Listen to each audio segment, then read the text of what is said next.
ಚಿಕ್ಕಬಳ್ಳಾಪುರ ಜಿಲ್ಲೆಯ ಬಾಗೇಪಲ್ಲಿ ತಾಲೂಕಿನ ಸುಂಕಲಮ್ಮ ದೇವಸ್ಥಾನದ ಬಳಿ ಸಾವು ಅಟ್ಟಹಾಸ ಮೆರೆದಿದೆ.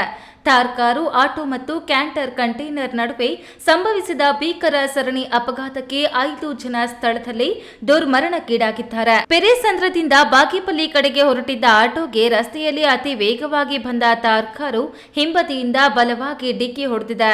ಡಿಕ್ಕಿಯ ರಭಸ ಎಷ್ಟಿತ್ತೆಂದ್ರೆ ಆಟೋ ನಿಯಂತ್ರಣ ತಪ್ಪಿ ಮುಂಭಾಗದಲ್ಲಿ ನಿಂತಿದ್ದ ಕಂಟೈನರ್ ಕ್ಯಾಂಟರ್ ವಾಹನಕ್ಕೆ ನುಗ್ಗಿದೆ.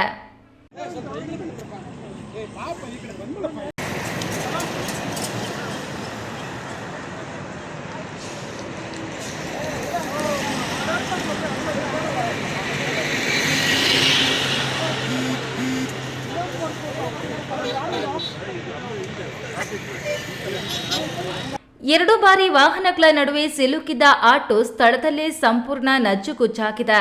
ಪರಿಣಾಮವಾಗಿ ಆಟೋದಲ್ಲಿ ಇದ್ದ 5 ದುರ್ದೈವಿಗಳು ಸ್ಥಳದಲ್ಲೇ ಕೊನೆಯುಸಿರೆಳೆದಿದ್ದಾರೆ. ಆಟೋದಲ್ಲಿ ಒಟ್ಟು 8 ಜನ ಪ್ರಯಾಣಿಸುತ್ತಿದ್ದರು ಎನ್ನಲಾಗಿದ್ದು, ಅಪಘಾತದಲ್ಲಿ 10ಕ್ಕೂ ಹೆಚ್ಚು ಜನರಿಗೆ ಗಂಭೀರ ಗಾಯಗಳಾಗಿವೆ. ತಕ್ಷಣವೇ ಸ್ಥಳೀಯರು ಹಾಗೂ ಪೊಲೀಸರು ಗಾಯಾಳುಗಳನ್ನು ಬಾಗೇಪಲ್ಲಿ ಸಾರ್ವಜನಿಕ ಆಸ್ಪತ್ರೆಗೆ ರವಾನಿಸಿದ್ದಾರೆ. ಇನ್ನು ಮೃತದೇಹಗಳನ್ನು ಸಹ ಮರಣೋತ್ತರ ಪರೀಕ್ಷೆಗಾಗಿ ಬಾಗೇಪಲ್ಲಿ ಆಸ್ಪತ್ರೆಗೆ ಸಾಗಿಸಲಾಗಿದೆ.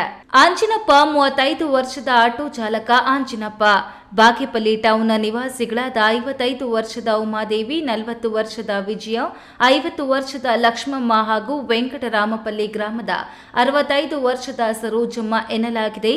ವಿಷಯ ತಿಳಿಯುತ್ತಿದ್ದಂತೆ ಬಾಗೇಪಲ್ಲಿ ಪೊಲೀಸರು ಸ್ಥಳಕ್ಕೆ ಧಾವಿಸಿ ಪರಿಶೀಲನೆ ನಡೆಸಿದ್ದಾರೆ.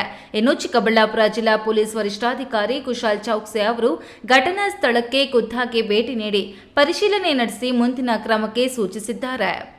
ಸದ್ಯ ಮೃತರ ಕುಟುಂಬಸ್ಥರ ಆಕ್ರಂದನ ಮುಗಿಲು ಮುಟ್ಟಿದೆ. Rajesh, A news TV, Bagepalli.